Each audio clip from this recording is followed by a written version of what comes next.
What's going on, people? We are Tottenham TV here, back here with another episode of Player Ratings. 4-1 win against Crystal Palace at the Tottenham Hotspur Stadium. And it's just great to have that winning feeling again back. 3 wins in the space of a week. And I'm excited to get into this one. Yeah, it was a great win, great performance, great football. The link up between Kane, Bale, Son, Lucas was really electric. Defensively solid as well, and we fully deserved it. And it's carrying on the good performance, really building up some momentum going into the final stretch of the season. So really positive. Yeah, definitely. And let's get straight into it. Let's start off with Hugo Lloris. We gave him a 6, fairly untested. I mean, really untested, to be honest. The only 2 things he had to do was pick the ball out of the net for the goal and watch on when Zaha's shot hit the post. And apart from that, he didn't do anything else. In fact, what was fairly impressive, I'm not sure how many touches, but he only lost the ball once. I know maybe he was playing it short, but he does tend to play out to the fullbacks quite a bit with those lofted passes. So that was fairly impressive, I guess, from Hugo. But other than that, literally had nothing to do. Didn't have to make any saves, didn't really have a chance with the goal. Grandpa saying he could have had some blame for the goal for not shouting at Sanchez enough, maybe. Yeah, it could have been something. Or was it Grandpa, or was that? Yeah, it was Grandpa. And Jory as well, both saying Hugo could have done something. But I don't know. I don't think he could have done much. Look, I don't want to talk about too much negatives because it was a very positive performance. Yeah, he didn't really have anything to do. Let's move on to Toby Alderweireld. We gave him an 8. I thought the best defender on the day. Cool, calm, composed.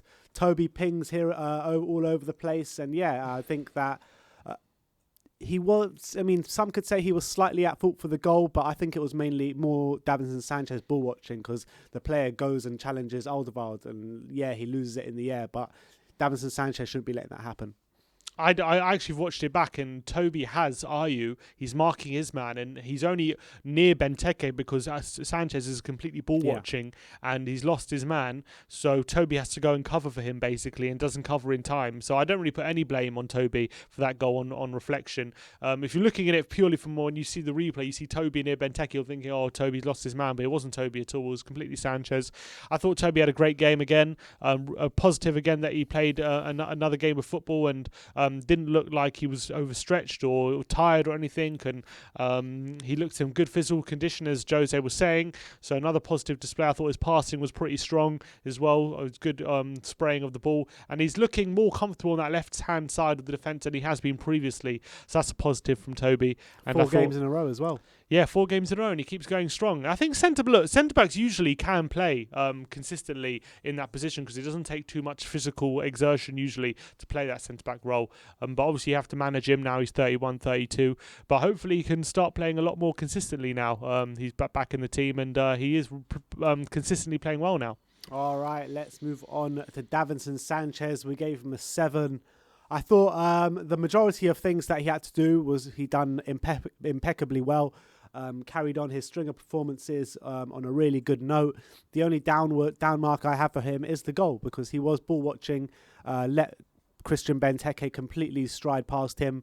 That's the only down mark I have, really. Yeah, I thought it was another really strong performance from Sanchez, but again, the lack of concentration letting him down. It's so disappointing because it could look. We're lucky, not lucky, but obviously we didn't cost us because we came out the second half with the intent to put it right. But I thought Sanchez caught flat-footed again, and so many times we've seen this season that he's been caught ball watching and not caught marking. He had one man to mark in Benteke. You can't allow Benteke a free header in the box like that, and Sanchez was completely caught flat-footed for that goal, and he has to take blame for that. But other than that, he was really strong. He was really battling Benteke with those headers throughout the game and winning them consistently. I thought physically he was keeping up well with the play and dealt with Zaha as well when he came on the pitch for the second half pretty well, except that one moment where Zaha hit the post, but he got a bit out-muscled. But other than that, I thought it was a really strong performance from Sanchez again, and I think him and Toby are starting to develop a decent partnership, but time will tell whether when they have better opposition to face, we'll see how they cope. Yeah. Our defence looked more impenetrable when we had Alderweireld and Dyer on top form, didn't Potentially, it? Than opposed to Alderweireld and Sanchez. But it provides us with that option of Sanchez being aggressive and moving up into midfield, which Dyer and Toby don't really do. Yeah, we look better as a team because we can push high up the pitch, exactly. So it gives us a better, we look more defensively base. solid with Dyer and Toby, but we look better as a team with Sanchez and Toby. More attacking, gives us more attack. Exactly. Moves us on to the last guy in defence, Matt Doherty. We gave him a 7. Not the last guy, I've got Reguilon as well. Oh, sorry. Well, Matt Doherty, we gave him a 7. But look, with Matt, I thought it was a good performance, a better performance. The good marks are that he was staying high up the pitch, providing a really good outlet on that right-hand side, got the assist for that Harry Kane stunner. And I thought that more or less all afternoon he was providing a really good outlet, some really good interceptions in there from Matt Doherty as well. But the down marks are that he was pulled out of position to let Mihajlovic get that cross in for Benteke. And yeah, that's about it, really. Yeah, he could have got closer to Mihajlovic, and I think he didn't get out quick enough, and he allowed Mihajlovic to have time with the cross, and it was a pinpoint cross on his left foot, which he didn't expect, but still should have allowed him all that time, should have put him under more pressure. But I thought Doherty definitely improving again, as we were saying, he's slowly improving each game, and he was able physically to get up the pitch a lot more, provide support for Bale and Lucas in the forward line on that right hand side, and he was a continuous outlet throughout the game, which is really, really vital. And the fact that he was even there, even though the quality may be there, isn't he? Exactly, which is vital, which is ask questions of the opposition, just being there, not even maybe having the quality. Maybe that he did have a bit of a lack of quality, I felt, with his cross in the box. Although a couple of times he provided good crosses, but most of the time they weren't great. He did get an assist, but whatever, it wasn't a great assist. But him just being there, ask questions of the opposition. It draws a man out there, and that was really, really vital. And it created space for the likes of Bale and Lucas to really have space to affect the game in an attacking sense. So that was really positive, and I thought Doherty was able to get up and down the pitch really, really effectively, more effectively than he has done previously. So steps again in the right direction for Doherty. Yeah.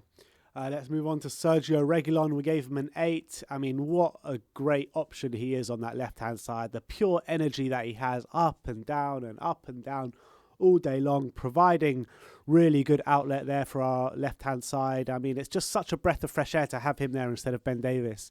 And I thought that he was getting in really good positions as well. Potentially could have had a goal on the night, but I just think that he just provides so much to the team defensively, attacking wise. I mean, he's just the perfect left back for us. He really is. Yeah, and it always feels like whenever he's given time and space on the left hand side, in a lot of the time it ends up in a goal, like very often. And he's got such good delivery, like it's night and day compared to the other side in terms of the consistent delivery and the quality of the delivery. And he's not afraid to pass it low into the box as well and find a man. He's such a good passer of the ball, and he's as you say, he provides a constant outlet on that left hand side. It's never been a problem for Reguilon getting up and down. And he really is proving to be one of the better left backs in the league for sure, consistently as well. Defensively, he very rarely gets caught out. Their right winger Townsend barely had a sniff against him. He had a few opportunities as well. He'll probably feel a bit frustrated. He didn't do better with that scissor volley that after a cross from Bale. But I thought he was really, really great, really intense in his pressing, won loads of interceptions, competed for loads of duels. He was pretty much all over the part, all over that left-hand side, really dominated that left-hand side, and it was really positive. So another great display by Sergio, and great to have him back. All right, let's move on to Pierre-Emile Hojbjerg. We gave him an 8, a complete midfield general display, in my opinion, especially in that first half. He was putting out fires in that middle of the park time and time again. So many interceptions, recoveries, balls won in the middle, 100% tackle completion rate. I mean, this guy was an animal in the middle of the park. I felt that in the first half, he was a lot more prominent than he was in the second half.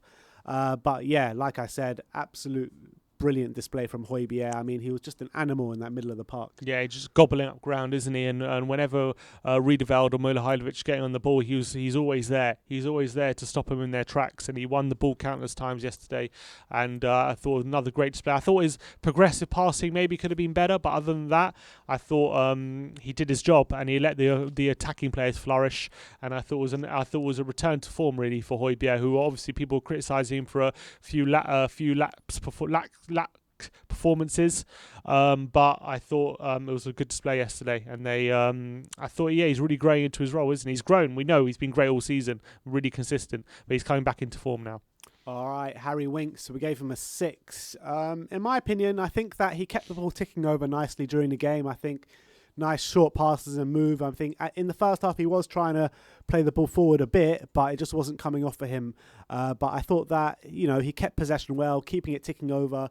In the absence of Ndombele, it was always going to be difficult for him to provide what Ndombele provides, which, look, it was never going to happen. But I thought from what he was asked to do, I thought he did it well. Yeah, look, he's not Ndombele. We can safely say that. He doesn't provide the same spark and ingenuity that Ndombele can. But for what he was asked to do, he was just stable. He was made sure that when he got the ball, he played it quickly into space, into the attacking players. What I was disappointed really was the lack of aggression in his play in terms of when Palace had the ball, getting closer to his man, making more tackles, competing for more things.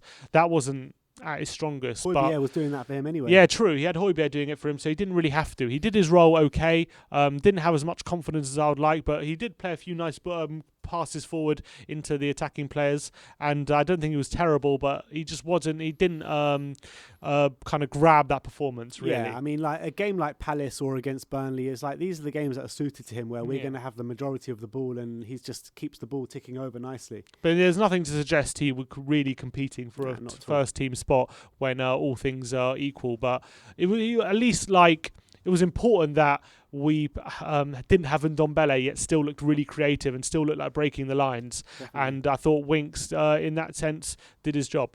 All right, let's move on to Heung-Min Son. We gave him a 7. I thought it was a really, really good display from Sonny.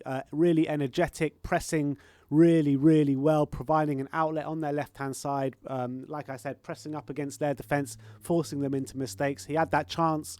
Our first chance of the game where he really should have done better with that header. Yeah. Provided an assist for Kane. And yeah, I thought Son did really well, but I do call on him to get back on that score sheet. Yeah, he had a few attempts, didn't he? Especially that one with the header, which he really should have scored. He'll be really disappointed he didn't get on the score sheet.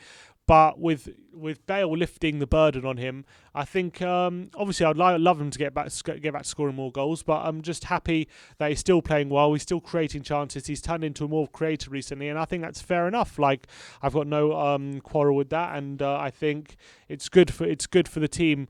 That we're not so reliant on him always running in behind and constantly looking for him and thinking he's our only source of stretching the defence. Now we've got other people who are stepping up, and that's the most important thing. And I'm glad that the burden isn't totally on Son, and he's still contributing with assists and he's in general play. I think he's still playing pretty well. So I think good display. Obviously wasn't out on the same level as the other two forwards, but I still think he contributed really positively. Yeah, definitely agree with that. Lucas Moura, we gave him an 8. I mean, this new role for him is absolutely suiting him down to a T. That number 10 role with Harry Kane dropping back and him pressing on forward.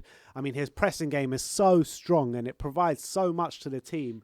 And it just showed in that first goal that we scored how he hassled their defender, and that was all down to him, that goal. He hassled the defender, won the ball back, and we saw what happened from there. So you got to say Lucas Moura providing really well for the team, non-stop running, constant menace in their side.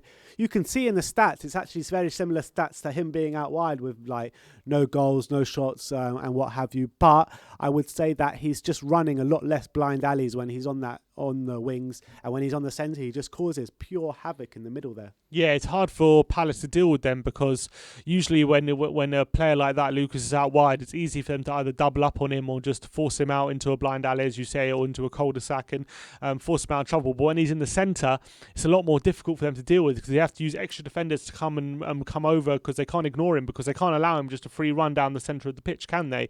And we know Lucas Moura is more than capable of beating one or two players quite easily with his quick feet and his dribbling ability, and it is causing havoc for these low block sides, which we didn't expect, and he's doing a great role there. Obviously his high pressing is allowing us to sustain that press for longer periods, which we've seen against Burnley and against Palace. I did feel like he was probably slightly better against Burnley, only because against Burnley he was able to manoeuvre himself into more shooting positions, and he got scored that goal as well, and I thought he was probably more of a threat on goal. But in this performance, I thought he definitely was more of a team player. He definitely helped Bale and Kane and Son create space for them. And obviously that pressing, those tackling was really, really vital for the team. And he's really stepping up in this number 10 role. And he seems to have found a new home. He's really thriving in it at the moment. Yeah, I mean, it's a really good weapon to have against these low block teams because, as we all know, as we've said many times, Lucas Moura likes the ball to feet. He doesn't like running in behind. So I don't know if this role would work for him in a team that presses on a high line, but definitely against a low block team, that's for sure. Yeah. And he's kind of making that role his own at the moment. At the moment, you can't drop him at the moment. It's just the way he's helping the team dynamic. Yeah. It's just you can't drop him. All right, let's move on to Gareth Bale. We gave him a 9. And when Gareth Bale is in this mood, it's impossible to stop him. It really is. His day started off providing that chance for Heung-Min Son, which we mentioned before, with a lovely two-footed move and to get away with those two defenders. I mean, the Palace defenders could not touch him the whole time he was on that pitch. For the whole 70 minutes, he was reaping havoc to the Crystal Palace defence. Obviously gets 2 goals, 2 really nice poachers' efforts, provided an assist as well. No, he didn't get an assist, sorry. Nearly got an assist for Son, he nearly got an assist, but he was a complete thorn in the Palace side all day long. And like I said, when he's in that mood, he is impossible to deal with. How many pings did he ping out to Reguilon as well? His passing range, every time. His passing range is just too much, man. It's something we didn't really see too much of when he was in his first spell, but he really has developed his game clearly at Madrid in that sense.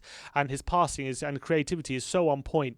And he's always been a great cross to the ball. We all know he can whip an amazing ball in, but his passing range has clearly taken up a notch. We saw it against Burnley first of all last week, and now we're seeing it consistently again.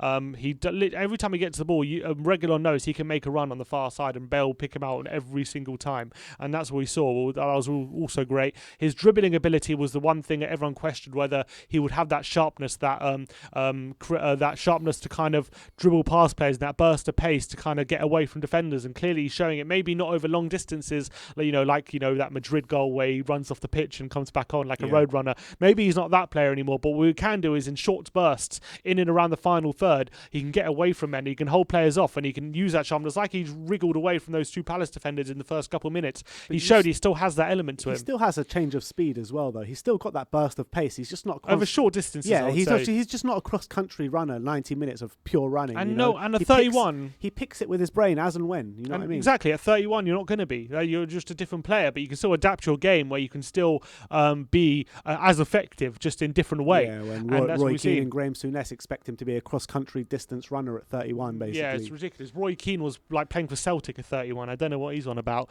Like a lot of players, one day he played some of his best football.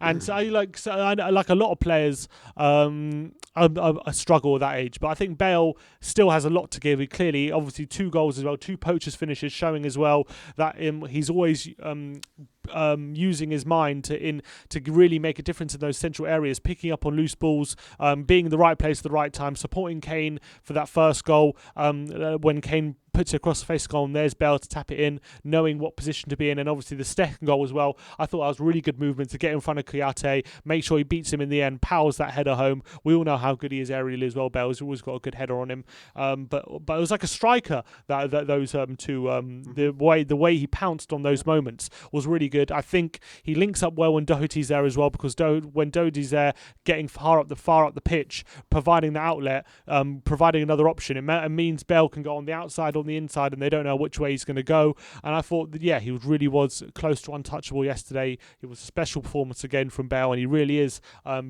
coming into his own now, and he really is in full flight at the moment, and they don't know how to deal with him currently. And I just want to say, he has timed this good form to perfection with Arsenal coming just round the corner. If he can score against Arsenal, that would be an absolute dream. Yeah. All right, and the last of the starting 11, Harry Kane, we gave him a big, fat 10, 2 goals, 2 assists. This guy is completely magic, getting better and better and better. I mean, what can I say about this guy? First of all, let's talk about his first goal. Because first of all, it was an absolutely stunning move from Tottenham from start to finish.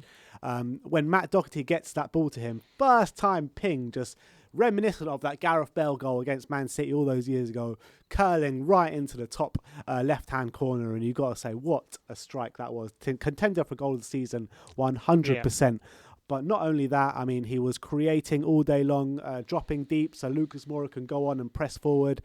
He was obviously scoring. It was that goal, and then there was that poacher's effort after that, which was provided for him nicely from Heung-Min Son. So you got to say, Harry Kane, absolutely sensational in the record books as well now for being the most, him and Heung-Min Son for being the most clinical duo in Premier League history. And what can I say about this guy? The plaudits just keep coming in for him. Special player, special talent, showing again. Him and Bale now seem to have a good relationship. It seems like Kane, he has a special relationship with a lot of players at the moment. Anyone he plays with, basically. Literally, I think the common denominator has to be Harry Kane. But yeah, look, 2 great assists, 2 great goals as well. 2 goals which shows off exactly what he's all about. One special strike from the edge from 25 yards out, unstoppable goal, which Palace probably didn't know what hit them. Another one, the second one, a poacher's finish, getting on the end of a cross, which great cross by Son, great volleyed ball, and heads it into the empty net, and he knows where to be, right place, right time.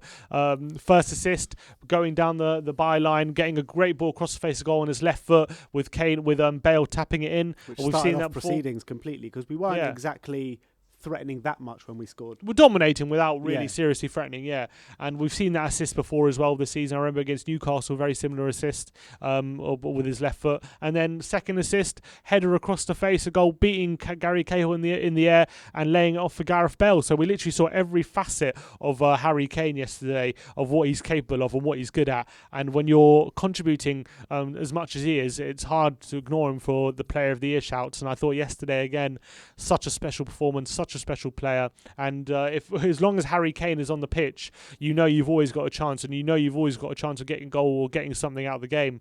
And if Son or Bale aren't going to fire us for a top 4 fight, maybe Harry Kane as well is also in there as always, and he's been firing all season, hasn't really let up just at all really the whole season. And again, another special performance from him. Yeah, and it's also worth noting no player has made 2 goals and 2 assists for Tottenham Hotspur in the Premier League since Jurgen Klinsmann in 1998. That's a long time. Yeah, it's been a while. Think about what kind of strikers we've had in that time. Teddy Sheringham, Jurgen Klinsmann, Defoe, Keane. You know what I mean? We've had some top strikers, and they even haven't been able to do that. Yeah. So, Harry Kane, you are a world-class talent, that is for sure. An elite talent, should I say. Let's move on to the subs. Lamela came on for Bale, 70th minute, provided the exact energy we needed at that point in the game, didn't he? He was great. Very similar to the last game as well. Well, the stat says it all, that Lamela was on for 20 minutes and won the most tackles on the pitch out of anyone. Yeah. So that tells you all you need to know about Eric Lamela. Got that great pre-assist for the 4th goal as well. I thought it was a great lofted through ball into Son, who volleyed it into Kane, who headed it home. I thought it was pinpoint as well, just over Ward's head, and it was a great finish. Great stuff from Lamela, and I thought another great cameo from him, and I thought he deserved recognition for that. And he's a few times this season he's come off the bench and made a real impact. Sissoko came on for Winks on the 70th minute. I mean, not much of note there. Just he put himself about a bit, didn't he? Yeah, I mean, he added the energy we needed when maybe we're waning a bit from near that 20 minutes ago mark. And I thought he did the job that he was asked for. He provided more energy and more legs in the centre.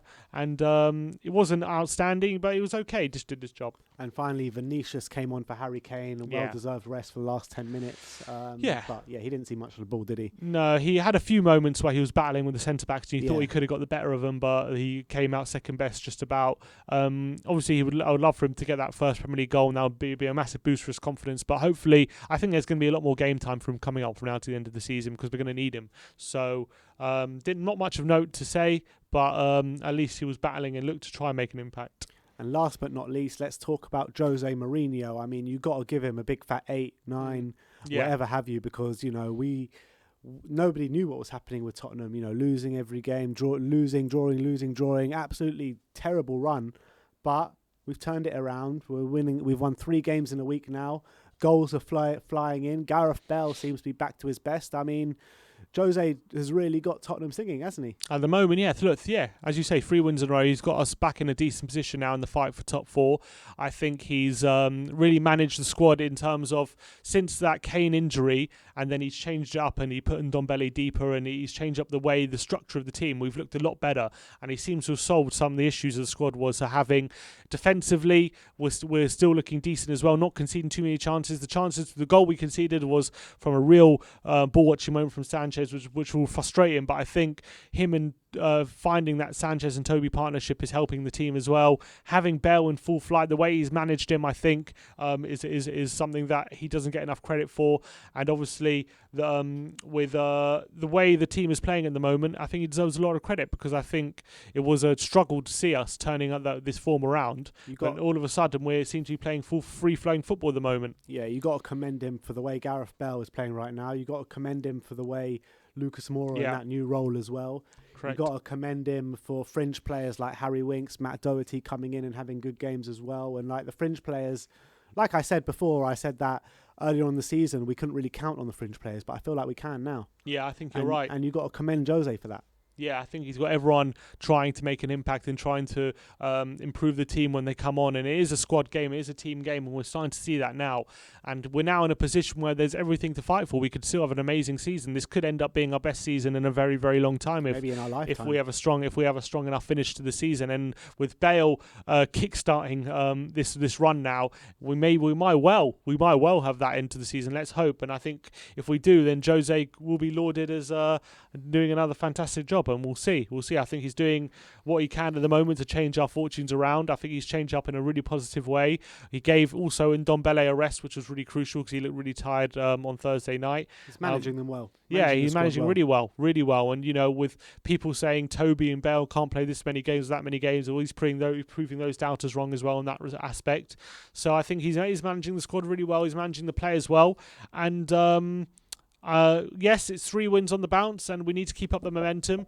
But we've got a lot of big games coming, a lot of tougher tests coming up. So obviously with the Jose out brigade, the jury will probably still be out, and I can understand why. But I think you just got to give him praise for what's going on at the moment, the past 3 games, and we just got to continue with this momentum. Yeah, and Jose knew the North London derby was just around the corner. He knew he needed to be on good form for that one. He did. And that's what we are. If we can win that game, doing. that would be absolutely amazing. All right, so there you have it. Tottenham 4, Crystal Palace 1. Those are our player ratings. Let me know in the comment section below if you agree with our player ratings. If you disagree, do let me know your ratings in the comment section below. Our next game is Thursday night against Dynamo Zagreb in the first leg of the last 16, just before the North London derby on Sunday. So check out all the content revolving this week, revolving the Dynamo Zagreb game and the Scum game on the weekend. And those are our player ratings. Like, subscribe and comment. And as always, come on you Spurs.